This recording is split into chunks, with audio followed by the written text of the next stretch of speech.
കലാകൗമുദി വെള്ളി നക്ഷത്രത്തിൽ പുത്തൻ സിനിമാ വിശേഷങ്ങളുമായി ഇന്ന് വന്നിരിക്കുന്നത് നമ്മുടെ മലയാളത്തിൻ്റെ പ്രിയപ്പെട്ട നടൻ സന്തോഷ് കീഴാറ്റൂരും പിന്നെ മോനിഷ മോഹനും.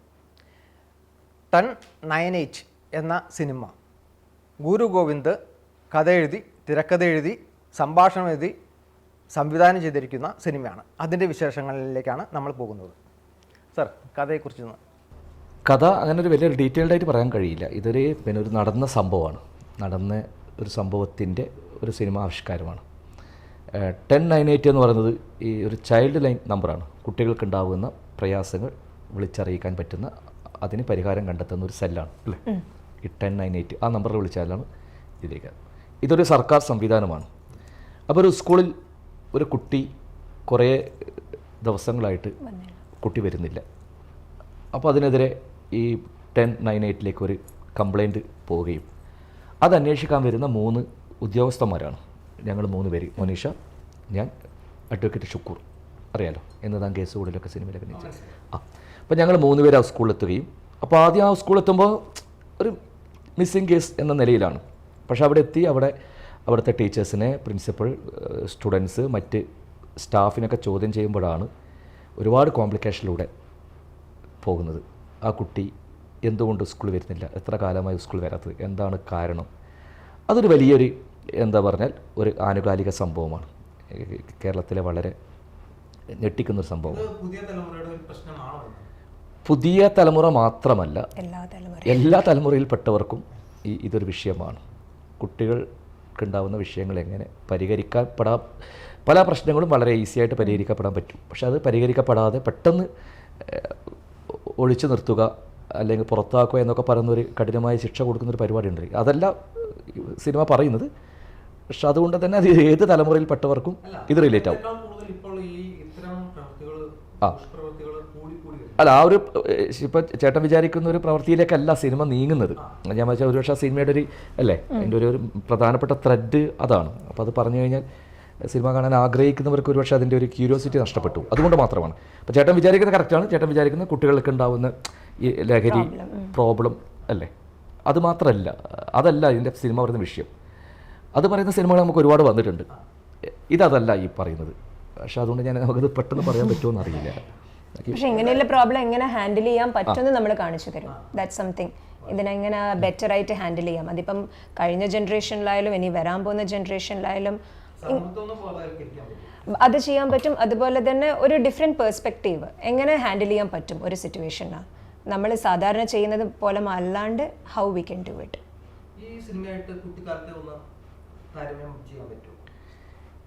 ഇല്ല, ഈ സിനിമയായിട്ട് കുട്ടിക്കാലത്ത് താരതമ്യം ചെയ്യാൻ പറ്റില്ല. എന്തുകൊണ്ടെന്ന് വെച്ചാൽ അങ്ങനൊരു കേസ് സിറ്റുവേഷനിലൂടെ നമ്മൾ കടന്നു പോയിട്ടില്ല. അപ്പോൾ കുട്ടികൾ ഒളിച്ചോടി പോയിട്ടുണ്ട്, അങ്ങനെയൊക്കെ ഉണ്ടായിട്ടുണ്ട്. അല്ലാതെ ഈ സിനിമ പറയുന്നൊരു വിഷയം അതല്ല. അപ്പോൾ ഇത് റിയലായിട്ട് റിയലായിട്ട് നടന്നൊരു സംഭവമാണ് കുട്ടിയുടെ. കാരണം വളരെ ഞാനിപ്പം പറയുന്ന പോലെ രോഗം ഒരു കുറ്റമാണ്. KPSCയുടെ നാടകം തോപ്പിൽ ബാസി പറഞ്ഞൊരു ഡയലോഗാണ്. കുഷ്ഠരോഗം പടർന്ന് പന്തലിക്കുന്നൊരു സമയത്ത് അതെ. അപ്പോൾ ഇവരൊക്കെ സമൂഹത്തിൽ നിന്ന് ഇങ്ങനെ ഒരു ഭ്രഷ്ട് കൽപ്പിക്കുന്ന രീതിയിലേക്ക് പോകുമ്പോൾ അതിലൊരു കഥാപാത്രം ചോദിക്കുന്നൊരു ചോദ്യമുണ്ട്. അതന്ന് കേരള മനസാക്ഷിയുടെ നെഞ്ചിൽ കൊണ്ടിരുന്നു. രോഗം ഒരു കുറ്റമാണോ എന്നുള്ളത്. അങ്ങനെയാണല്ലോ എല്ലാ കലയും. അങ്ങനെ ചില എന്താ പറയുക, ചില ശരങ്ങൾ എഴുതു കളി നമ്മുടെ നേരെ. അതേപോലെ ഈ സിനിമ അങ്ങനെ ഒരു സംഭവം ചോദിക്കുന്നുണ്ട്. കുറച്ചും കൂടി ഇത് പറയണമെങ്കിൽ രോഗം അതൊരിക്കലും കുറ്റമല്ല. അവൻ അറിഞ്ഞുകൊണ്ട് വരുന്നതായിരിക്കില്ല ആ രോഗം. അതിൻ്റെ പേരിൽ നമ്മൾ അങ്ങോട്ട് അകറ്റി നിർത്തേണ്ടതല്ല. ആ കുട്ടിക്ക് എന്ത് സംഭവിച്ചു എന്നുള്ളതും. പക്ഷേ അതിലൂടെ വളരെ ഈ പറഞ്ഞ പോലെ ഓരോ ചോദ്യം ചെയ്യപ്പെടുമ്പോഴാണ് ഭയങ്കരമായ കോംപ്ലിക്കേഷൻ. ഒരുപക്ഷെ ഇന്ന് പല സ്കൂളുകളിലും നടക്കുന്നത്, നമുക്കറിയാത്ത ഒരുപാട് കാര്യങ്ങൾ പല സ്കൂളുകളിൽ നടക്കുന്നുണ്ട്, നമ്മളൊന്നും അറിയുന്നില്ല. അതിൻ്റെ ഒരു നേർസാക്ഷ്യം എന്നൊക്കെ പറയാം ഈ ഒരു സിനിമ. അങ്ങനെ ഒരുപാട് കാര്യങ്ങൾ, അത് ഒരുപാട്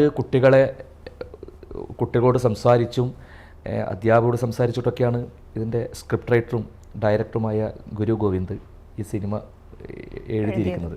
അപ്പം അതുകൊണ്ട് തന്നെ ഇതിൻ്റെ ഡയറക്ടർ ഷൈജു എന്നാണ് ആദ്യത്തെ പേര്, ഇപ്പോൾ പേര് മാറിയതാണ്. ഗുരു എൻ്റെ ഒരു സ്വന്തം അനിയനെ പോലെയുള്ളൊരു ആളാണ്. ഗുരുവിൻ്റെ ഏട്ടൻ ഷെറി ഗോവിന്ദ് ദേശീയ അവാർഡൊക്കെ വാങ്ങിയ ഡയറക്ടറാണ്. ഞങ്ങൾ ഒരേ നാട്ടുകാരാണ്. അപ്പോൾ ഒരുപാട് കാലമായിട്ട് ഇദ്ദേഹം ഈ സിനിമാ സ്വപ്നവുമായിട്ട് നടക്കുന്ന ഒരാളാണ്. ഓരോ കഥ വരുമ്പോഴും എന്നോട് സംസാരിക്കും, പല കഥകളും സംസാരിച്ചിട്ടുണ്ട്. അങ്ങനെ ഈ ഒരു കഥ സംസാരിച്ചു. ആദ്യത്തെ കാസ്റ്റിങ്ങിലൊന്നും ഞാനില്ല. എന്തുകൊണ്ടാണെന്ന് പറഞ്ഞാൽ അവരുടെ ഒരു വലിയൊരു സൗഹൃദ വലയുണ്ട്.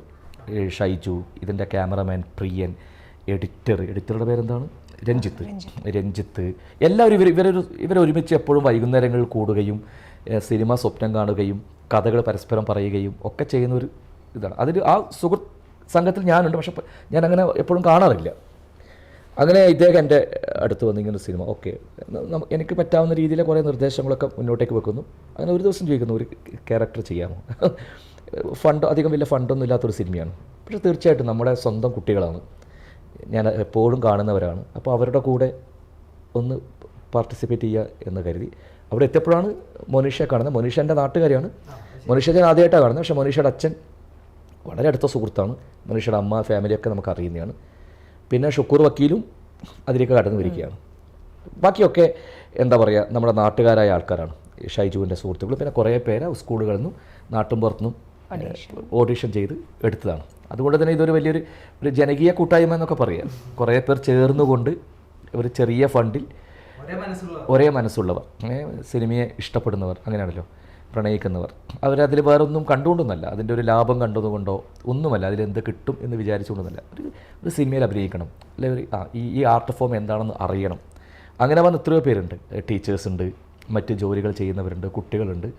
അപ്പം ഞങ്ങളെല്ലാവരും ചേർന്ന് ഒരു സിനിമ ഉണ്ടാക്കി. ഇന്നിപ്പോൾ ആ സിനിമ ഒരുപാട് ഫെസ്റ്റിവലുകളിലേക്ക് പോകുന്നു. ബാങ്കോക്ക് ഫെസ്റ്റിവൽ, മദ്രാസ് ഫെസ്റ്റിവൽ, ഇവിടെയൊക്കെ പോയിട്ട് ചില സമ്മാനങ്ങൾ നേടുന്നു. അപ്പോൾ അങ്ങനെ ഒരു പ്രൊഡക്റ്റ് ഉണ്ടാക്കിയിട്ട് അതിങ്ങനെ സമ്മാനങ്ങൾ നേടുന്നു, ചർച്ച ചെയ്യപ്പെടുന്നു എന്ന് പറയുമ്പോൾ ഭയങ്കര സന്തോഷമാണ്. പിന്നെ അതിലപ്പുറം സന്തോഷം ഒരു ഡയറക്ടറെ സംബന്ധിച്ചിടത്തോളം അദ്ദേഹം ചെയ്ത സിനിമ എല്ലാവരെയും സ്വപ്നം വലിയ തിയേറ്ററാണല്ലോ. ഈ തിയേറ്ററിൽ സിനിമ കാണിക്കുക എന്ന് പറയുന്നത് അതൊരു വല്ലാത്തൊരു തരം ആവേശമാണ്.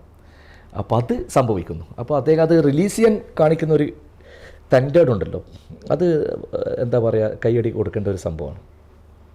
ഈ സിനിമയിൽ നാടകം സാധാരണ ഉള്ള ആളാണ്. അല്ലല്ല, രണ്ട് ഫോമാണ്. നാടകം എന്ന് പറയുന്നത് ഭയങ്കര ജൈവകലയാണ്.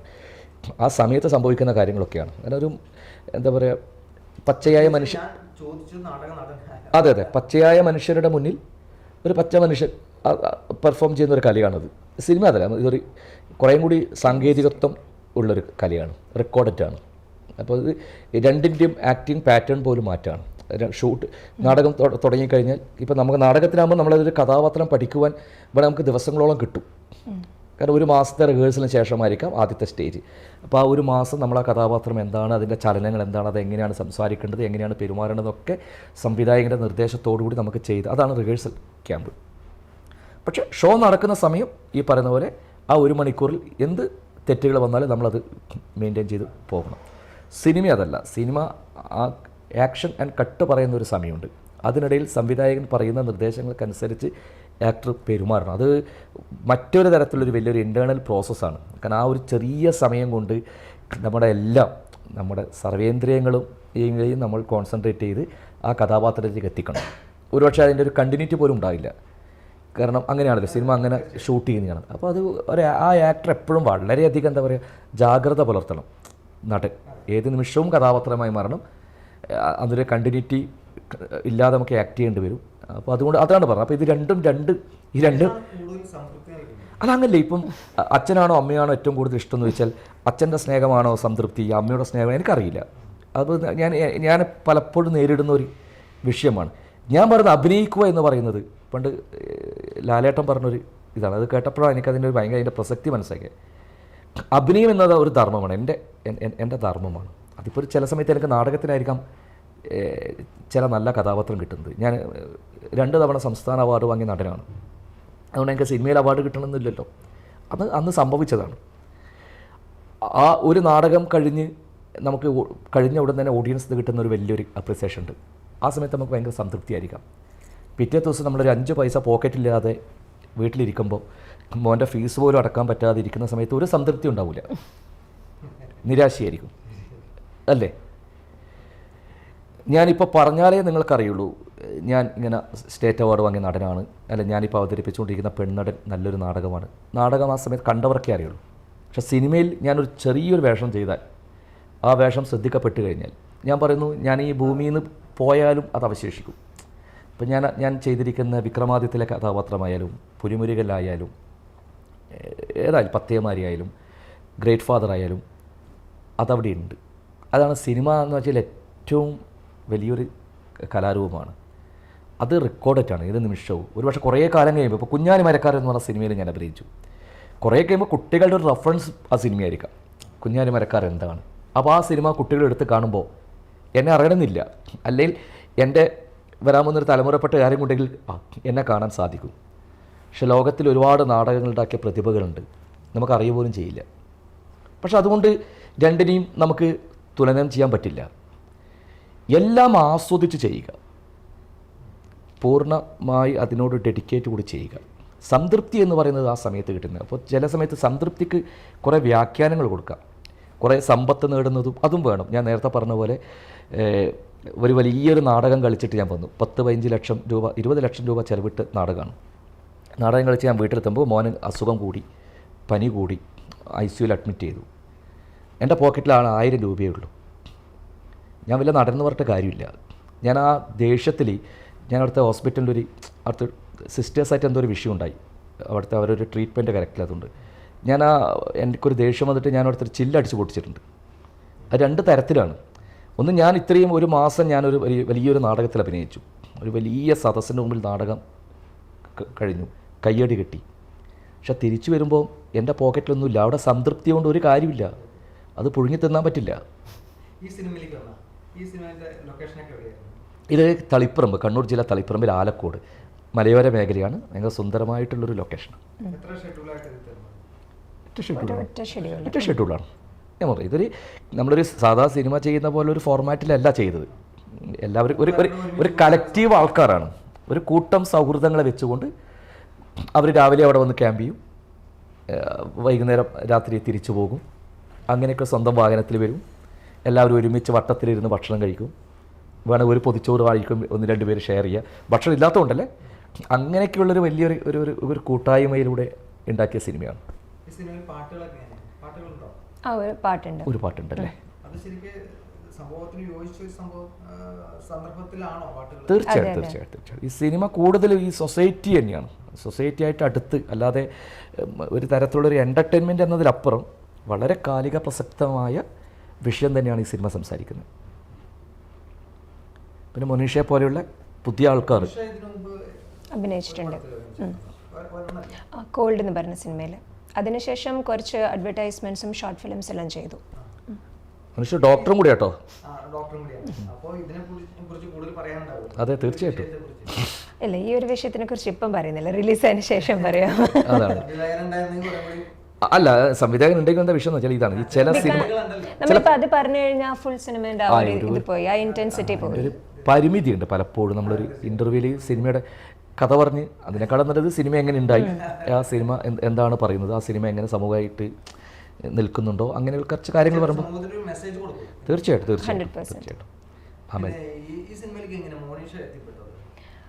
ഷൈജോട്ടൻ എന്നോട് ചോദിച്ചു ഇങ്ങനെ മൂവി അഭിനയിക്കാൻ താല്പര്യം. എൻ്റെ വർക്ക് കണ്ടിട്ടുണ്ടായിരുന്നു ഇതിന് മുമ്പില്ല. ഇവരൊക്കെ അയൽവക്കക്കാരാ. അപ്പം അങ്ങനെ ചോദിച്ചു. തളിപ്പറമ്പ്. പിന്നെ അത് എല്ലാ നാട്ടിലുണ്ടല്ലോ. അല്ല, ഇവരെ പശ്ചാത്തലം അവിടെ വലിയൊരു ക്ഷേത്രമുണ്ട്, രാജരാജേശ്വര ക്ഷേത്രം എന്ന് പറഞ്ഞിട്ട്. അതിൻ്റെ തൊട്ടടുത്ത ഇവരെ വീടൊക്കെ. അപ്പോൾ ഇങ്ങനെ ചോദിച്ചു, എനിക്ക് സ്ക്രിപ്റ്റ് പറഞ്ഞു, and I was interested also. അങ്ങനെ വന്നു, വർക്ക് ചെയ്തു. It's very strong character. സാധാരണ പോലെയുള്ളൊരു ക്യാരക്ടർ അല്ല, ഒരു സ്ട്രോങ് ആയിട്ടുള്ള, ഒരു മെച്യൂർഡ് ആയിട്ടുള്ള ഒരു ലേഡീൻ്റെ ഒരു ക്യാരക്ടറാണ് ചെയ്തത്, ഒരു ഓഫീസർ എന്നുള്ള രീതിയിൽ. So it's very different take from normal thing I have done. അപ്പോൾ ഇറ്റ് വാസ് നൈസ്. കുറച്ച് ക്യാരക്ടർ അണ്ടർസ്റ്റാൻഡ് ചെയ്യാൻ ഹീ ഹെൽപ്ഡ്, അതുപോലെ തന്നെ ഡയറക്ടർ ഹെൽപ്ഡ്. അങ്ങനെ I was able to do it. Yeah. മൂവിനോടുള്ള പ്രതീക്ഷയാണോ? എല്ലാവരും പോലെ ഒരുപാടുണ്ട്, കഷ്ടപ്പെട്ട് ചെയ്തതാണല്ലോ. എല്ലാം നമ്മൾ നല്ല പ്രതീക്ഷയോട് കൂടിയാണല്ലോ. അതിന് പിന്നെ പിന്നെ എന്താ പറയുക, പ്രതീക്ഷ ഇല്ലാണ്ട് ആരെങ്കിലും മൂവി ചെയ്യുമോ? പിന്നെ ചെയ്യുക എന്നുള്ളതാണ്. മീൻസ് മനസ്സിലായില്ലേ, ബാക്കിയൊക്കെ കുറച്ചുകൂടി അവാർഡ് സ്ഥാനങ്ങളിലേക്കൊക്കെ പോകാനുള്ള സാധ്യതകളുണ്ടോ? വരുമ്പോൾ കാണാം. സിനിമ അവാർഡുകൾ കിട്ടുന്നുണ്ട് ഇപ്പോൾ, ഒരുപാട് ഫെസ്റ്റിവലിലൊക്കെ ഈ സിനിമ സെലക്ട് ആയിട്ടുണ്ട്. ഈ കഥാപാത്രങ്ങളെ തിരഞ്ഞെടുക്കുമ്പോൾ എന്താണ് എന്തെങ്കിലും മാനദണ്ഡങ്ങൾ സ്വീകരിക്കാം? മാനദണ്ഡം എന്ന് പറയുന്നത് എനിക്കറിയില്ല. ഞാൻ പറയാം, എനിക്ക് അങ്ങനെ ഒരു ചിലത് നമ്മുടെ ഇപ്പോൾ ഈ സിനിമ ഇതെൻ്റെ ഏറ്റവും അടുത്തൊരു സുഹൃത്താണ്. അപ്പോൾ അദ്ദേഹത്തിൻ്റെ കുറേ നാളുകളായിട്ടുള്ളൊരു സ്വപ്നമാണ്. അത് ചെറിയൊരു ഫണ്ട് കണ്ടെത്തി കുറേ കൂട്ടുകാരെ കണ്ടെത്തി അവരെ വെച്ച് ചെയ്യുന്നു. അപ്പോൾ അവരെ കൂടെ ചേരുക എന്നുള്ളതാണ് എൻ്റെ ഈ സിനിമയിലെ മാനദണ്ഡം. അല്ല, എൻ്റെ ഒരു കഥാപാത്രത്തിൻ്റെ വലിപ്പം ഞാൻ നോക്കിയിട്ടില്ല. സിനിമയിലെ ഇന്നായ ശേഷമാണ് അതിൻ്റെ കഥ പറഞ്ഞു കുറേ അല്ല, കഥ കേട്ടപ്പോൾ എനിക്ക് ഇതിൻ്റെ ഒന്ന് ഈ സബ്ജക്റ്റ് ഈ ഒരു വിഷയം പറയുന്ന രീതി പറയേണ്ടതാണ് എന്നുള്ളതാണ്. അപ്പോൾ ഞാൻ ആദ്യം ഞാൻ ഇല്ലയെന്ന് പറഞ്ഞാൽ അതിൽ ഞാൻ വേറെ ചെറിയൊരു കഥാപാത്രം ചെയ്യുക എന്ന് പറയുകയാണ്. മീൻസ് ഈ കുറേ ദിവസം ഷൂട്ട് ചെയ്യണം. അപ്പോൾ ഒരു പക്ഷേ നമ്മൾ മറ്റു പടങ്ങളിലേക്ക് പോകുമ്പോൾ അത് ബുദ്ധിമുട്ടാവും. പിന്നെ അതിനിടെ ഇദ്ദേഹം പറഞ്ഞ സമയത്തിന് കുറച്ച് നാടകം ഞാൻ ചെയ്യുന്നുണ്ട്. അപ്പോൾ ഞാൻ പറഞ്ഞു, ഞാൻ നിങ്ങളുടെ കൂടെ എന്തായാലും ഉണ്ടാവും. അതിലൊരു ചെറിയ പക്ഷേ ലാസ്റ്റ് ടൈം പറഞ്ഞല്ല, സന്തോഷമായിട്ടാണ് ഈ ഒരു ക്യാരക്ടറിലേക്ക് വരുന്നു, നമുക്ക് ഡേയ്സ് നമുക്ക് അഡ്ജസ്റ്റ് ചെയ്യാം എന്ന് പറഞ്ഞു. ഞാൻ ആദ്യം ഇതിന് കണ്ടൊരു മാനദണ്ഡം വെച്ചാൽ എൻ്റെ വളരെ പ്രിയപ്പെട്ടവരാണ്. ഞാൻ വളരെ കാലങ്ങളായിട്ട് കാണുന്ന, പിന്നെ അതിലപ്പുറം അവരുടെ ഞാനിങ്ങനെ കുറേ സ്വപ്നം കണ്ട് നടന്ന ഒരാളാണ്, ഇപ്പോഴും സ്വപ്നം കണ്ട് നടക്കുന്ന ഒരാളാണ്. അപ്പോൾ എനിക്കറിയാം അതിൻ്റെ വിഷമം. കാരണം ഞാൻ ഇതിൻ്റെ ഉള്ളിലൊക്കെ ട്രാവൽ ചെയ്ത ഒരാളാണ്. നമ്മളൊരു പ്രൊജക്റ്റ് ഉണ്ടാക്കാനുള്ള വിഷമം അങ്ങനെ ഉണ്ടല്ലോ.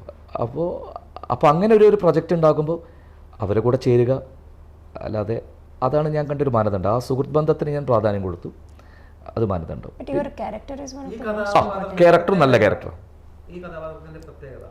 ഈ ക്യാരക്ടർ എന്താ പറയുക, ഞാൻ സാധാരണ ചെയ്തിരിക്കുന്നതൊക്കെ കുറച്ച് സമയം അല്ലെങ്കിൽ മറ്റൊരു തരത്തിലാണ്. ഇത് അങ്ങനെ നമുക്ക് ഒരു സ്പെഷ്യലായിട്ട് നമുക്കൊരു ബിൽഡ് ചെയ്യാൻ പറ്റില്ല. കാരണം ഇതൊരു നോർമൽ മാനാണ്. ഇതൊരു അന്വേഷണ ഉദ്യോഗസ്ഥന്മാരാണെങ്കിൽ പോലും സാധാരണക്കാരാണ്. ഈ 1098 എന്ന് പറയുന്നത് ചൈൽഡ് ലൈൻ ഹെൽപ്പ് നമ്പറാണ്. കളക്ടറെ കീഴിനുള്ളിലുള്ളൊരു കുട്ടികളുടെ വിഷയങ്ങൾ, പരാതികൾ സ്വീകരിക്കുന്ന ഒരു സെല്ലാണ്. അപ്പോൾ അതുകൊണ്ട് തന്നെ ഒരു അന്വേഷണ ഉദ്യോഗസ്ഥൻ എന്ന് പറയുമ്പോൾ ഞാനിപ്പോൾ പോലീസായിട്ട് അഭിനയിച്ചിട്ടുണ്ട്, SP ആയിട്ട് DVSP ആയിട്ടൊക്കെ അഭിനയിച്ചിട്ടുണ്ട്.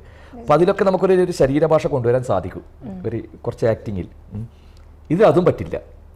ഇതിൽ ചോദിക്കുന്ന ചോദ്യങ്ങളൊക്കെ ചില നോർമലാണ്, പക്ഷേ എങ്കിലും ഇതിൽ വളരെ കൃത്യമായിട്ടൊരു അന്വേഷണം പോകുന്നുണ്ട്. സോ അത് ഞങ്ങളെ സമയത്ത് ഞങ്ങൾക്ക് ഭയങ്കര കൺഫ്യൂഷൻ ഉണ്ടാക്കിയതാണ്. കാരണം വളരെ നോർമലായിട്ട് ഇതിലങ്ങനെ ഒരു ഇടിമുറിയോ അല്ലെങ്കിൽ ചോദ്യം ചെയ്യലെന്ന് പറഞ്ഞ പരിപാടി പോലും ഇല്ല, ഭയപ്പെടുത്തലില്ല. അല്ലെങ്കിൽ ചില ചോദ്യം ചെയ്യാൻ നമുക്ക് പേടിപ്പിച്ച് പറയാം, അങ്ങനെ ഉണ്ടല്ലോ, പോലീസ് മുറ ഉപയോഗിക്കാം. അതും പറ്റില്ല. ഈ വിഷയം കണ്ടെത്തുന്നത് അപ്പോൾ ഒരുപാട് പേരെ ഇങ്ങനെ ചോദ്യം ചെയ്യുമ്പോൾ അത് നമുക്ക് തന്നെ ഡൗട്ടാവും. അതുകൊണ്ട് തന്നെ ഇതിൻ്റെ ഒരു മീഡിയത്തിൽ നിന്നിട്ട് വേണം നമ്മളതൊരു ആക്ട് ചെയ്യാൻ. അതിൻ്റെ സ്വാഭാവികത നിലനിർത്തണം. നിലനിർത്തുമ്പോൾ തന്നെ അതിൻ്റെ ഒരു ഇൻറ്റൻസ് ഉണ്ട് അല്ലേ, അത് കൊണ്ടുവരണം. അതിൻ്റെ ഒരു ബോഡി ലാംഗ്വേജ് കൊണ്ടുവരണം, ഓവറാകാൻ പാടില്ല. അപ്പോൾ ഞങ്ങൾ 3 പേര്, അഡ്വക്കേറ്റ് ഷുക്കൂർ കൂടിയുണ്ട്, ഞങ്ങൾ 3 പേർക്കും ഭയങ്കര കൺഫ്യൂഷനായിരുന്നു. പക്ഷേ വളരെ കൃത്യമായിട്ട് ഡയറക്ടർ ഭയങ്കര കൂളാണ് അദ്ദേഹം. അപ്പോൾ നമുക്കിങ്ങനെ ചെയ്താൽ മതി. അപ്പോൾ നമ്മുടെ ഒരു ജഡ്ജ്മെൻറ്റ് തെറ്റുന്നുണ്ടോ എന്നുള്ളൊരു സംശയം നമുക്ക് വരും. നമ്മൾ ചോദിക്കുന്നതിൻ്റെ പറ്റുന്നുണ്ടോ, അല്ല ആ രീതി എങ്ങനെയായിരിക്കും സിനിമ, അതിൻ്റെ ഒരു ടെമ്പോ. കാരണം ഇതൊരു അന്വേഷണം നടക്കുന്നുണ്ട് വളരെ കൃത്യമായിട്ട്. എല്ലാ അന്വേഷണത്തിനും ഒരു ടെമ്പോ ഉണ്ടാവുമല്ലോ, എങ്കിലേ നമുക്കത് ചെയ്യാൻ പറ്റും. പക്ഷേ അത് നമുക്ക് അങ്ങനെ ഒരു ഓവർ ചെയ്യാനും പറ്റില്ല. പ്രത്യേകിച്ച് എൻ്റെയും ബോഡിയിൽ ഇച്ചിരി ഒരു പോലീസ് ഉണ്ട്, അറിയാതെ വന്നു പോകും. പക്ഷേ അത് ഡയറക്ടർ ഒന്ന് കുറക്കാൻ പറയും. പക്ഷെ അതുകൊണ്ട് തന്നെ എനിക്ക് തോന്നുന്നു ഒരു ഇച്ചിരി ചാലഞ്ചായിരുന്നു. ഞാൻ അധികം ചെയ്യാത്തൊരു രീതിയാണ്. പക്ഷേ ഞാൻ ആദ്യം ഏത് ഡയറക്ടറായാലും, അത് ഏറ്റവും സീനിയർ പ്രിയദർശൻ സാറിൻ്റെ മുന്നിൽ അഭിനയിക്കുമ്പോഴും ഞാൻ പ്രിയദർശൻ സാറിൻ്റെ ആക്ടറാണ്.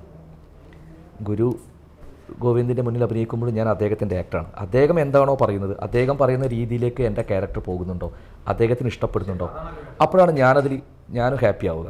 അത് എൻ്റെതായ രീതിയിലേക്ക് എനിക്ക് കൊണ്ടുപോകാൻ പറ്റും. അതാണ് വേണ്ടതും. കാരണം ഇതിൻ്റെ ഫുൾ സ്ക്രിപ്റ്റ്, ഈ സിനിമ എന്ന് പറയുന്നത് അദ്ദേഹത്തിൻ്റെ മനസ്സിലാണ്. ഇപ്പം എനിക്ക് എൻ്റെ ക്യാരക്ടർ അറിയാം, കഥയുടെ ഏകദേശം രൂപം മാത്രമേ അറിയുള്ളൂ. ഇതെങ്ങനെയാണ് ഇതിനെ കൊണ്ടുപോകേണ്ടത് എന്നുള്ളത് അതുകൊണ്ട് എപ്പോഴും ഡയറക്ടറുടെ ആക്ടറായി മാറാനാണ്. അതെ അതെ. അപ്പോൾ ഡയറക്ടറുടെയും കഥാപാത്രമായി മാറാൻ, ആക്ടറായി മാറാനാണ് എനിക്ക് ഏറ്റവും ഇഷ്ടം. മറ്റു വിശേഷങ്ങൾ എന്താണ് പറയുക, ഇപ്പം ഇതേ ഉള്ളൂ വിശേഷങ്ങൾ. കാരണം സിനിമ, നാടകം, മറ്റ് സാംസ്കാരിക പ്രവർത്തനം, മറ്റ് വിശേഷങ്ങൾ. പിന്നെ കുറച്ച് സിനിമകൾ റിലീസ് ചെയ്യാനുണ്ട്. കുറച്ച് നല്ല ഇപ്പം സുരേഷ് ഗോപി ചേട്ടൻ്റെ കൂടെയുള്ള വരാഹം റിലീസ് ചെയ്യാനുണ്ട്. പിന്നെ തരുൺമൂർത്തി ലാലേട്ടൻ പ്രൊജക്റ്റ് തുടരും. ശോഭന അവർക്ക് അതും ഈ മാസം ജനുവരി 30 റിലീസ് ചെയ്യും. പിന്നെ മറ്റു കുറച്ച് പടങ്ങൾ. പിന്നെ ഇങ്ങനെ ഈ സിനിമ ജനുവരി 17 കുറച്ച് തിയേറ്ററുകൾ അറിയാലോ. ഇതിൽ വലിയൊരു സ്റ്റാർ കാസ്റ്റ് ഒന്നുമില്ല. പിന്നെ ആകെയുള്ളത് മോനിഷയൊക്കെയാണ്. പിന്നെ മോനിഷയുടെ പേര് കേൾക്കുമ്പോൾ പെട്ടെന്ന് നമുക്ക് അങ്ങനെ ഒരു മോനിഷ, അതെ, അങ്ങനെ ഒരു മോനിഷ ഉണ്ടാവട്ടെ. കാരണം ഈ സിനിമയിലൂടെ അപ്പോൾ നമുക്ക് മറക്കാൻ പറ്റാത്തൊരു നടിയാണല്ലോ മോനിഷ. അപ്പോൾ ഈ മോനിഷയിലൂടെ അങ്ങനെ ഒരു മോനിഷ മീൻസ് എന്ന് പറഞ്ഞാൽ ഒരു ആക്ട്രസ്, ഒരു അഭിനേത്രി രൂപപ്പെടണം. അപ്പോൾ അത് ഇവരെ സംബന്ധിച്ചിടത്തോളം, നമ്മളെ സംബന്ധിച്ചിടത്തോളം ഒരു പുതിയൊരാളെ ഒരു സിനിമ ചെയ്തിട്ടെങ്കിലും കുറച്ചും കൂടി ആ ഫേസ് ഒന്ന് രജിസ്റ്റർ ആവണമല്ലോ. അപ്പോൾ ഈ സിനിമയ്ക്ക് സാധിക്കും. കാരണം മുഴുനീള ക്യാരക്ടറാണ്. സിനിമ തുടങ്ങി തീരുന്നത് വരെ നമ്മൾ 3 പേരിലൂടെയാണ് ഈ സിനിമ പോകുന്നത്. കുറേ കുട്ടികളും അധ്യാപകരൊക്കെ ആയിട്ട്. തീർച്ചയായിട്ടും ഗുരു ഗോവിന്ദ് ഇതിനു മുമ്പ് ഒരു സിനിമ ചെയ്തിട്ടുണ്ട്, ഗോഡ്സെ എന്ന് പറഞ്ഞിട്ട്. ഗോഡ്സെ, അതിൽ വിനയ് ഫോർട്ട് ഒരുപാട്, അത് കുറച്ച് അതിൽ കുറേയും കൂടി പിന്നെ ഈ നമ്മുടെ ഇൻഡസ്ട്രിയിലുള്ള ആക്ടേഴ്സിനെ വെച്ചിട്ട് ചെയ്ത് ഞാനും ആ പടത്തിലുണ്ടായിരുന്നു. അതും കുറച്ച് ഫെസ്റ്റിവലൊക്കെ പോയിട്ട്, അതും തിയേറ്റർ റിലീസ് ചെയ്ത പടം തന്നെയാണ്. ഷോർട്ട് ഫിലിം ചെയ്തിട്ടുണ്ട്. തീർച്ചയായിട്ടും അതെ. ഇതുപോലത്തെ സിനിമകളെ നിങ്ങളെപ്പോലുള്ള മാധ്യമപ്രവർത്തകർ പൊതുസമൂഹത്തിന് മുമ്പിൽ, ഞാൻ പറഞ്ഞു, ഇതൊരു വളരെ ഒരു കൃത്യമായിട്ടുള്ള ഒരു ആനുകാലിക നമ്മളെ ടച്ച് ചെയ്യുന്ന ഒരു വിഷയം പറയുന്നതാണ്. അപ്പോൾ തീർച്ചയായിട്ടും ചില കലാ സൃഷ്ടികൾ കാണുമ്പോഴാണ് നമ്മുടെ ഉള്ളിലടക്കം ചില ബോധങ്ങൾ ഉണ്ടാവുക. അപ്പോൾ അങ്ങനെ ചില ബോധങ്ങൾ ഉണ്ടാകണം. ആരും ഒന്നിൻ്റെ പേരിൽ അകറ്റി നിർത്തേണ്ടതല്ല, എല്ലാവരും ചേർത്ത് പിടിക്കേണ്ടതാണ് ഈ സമൂഹം എന്ന് പറയുന്ന ഒരു സന്ദേശം വളരെ കൃത്യമായിട്ട് കൊടുക്കുന്നുണ്ട്. Thank you.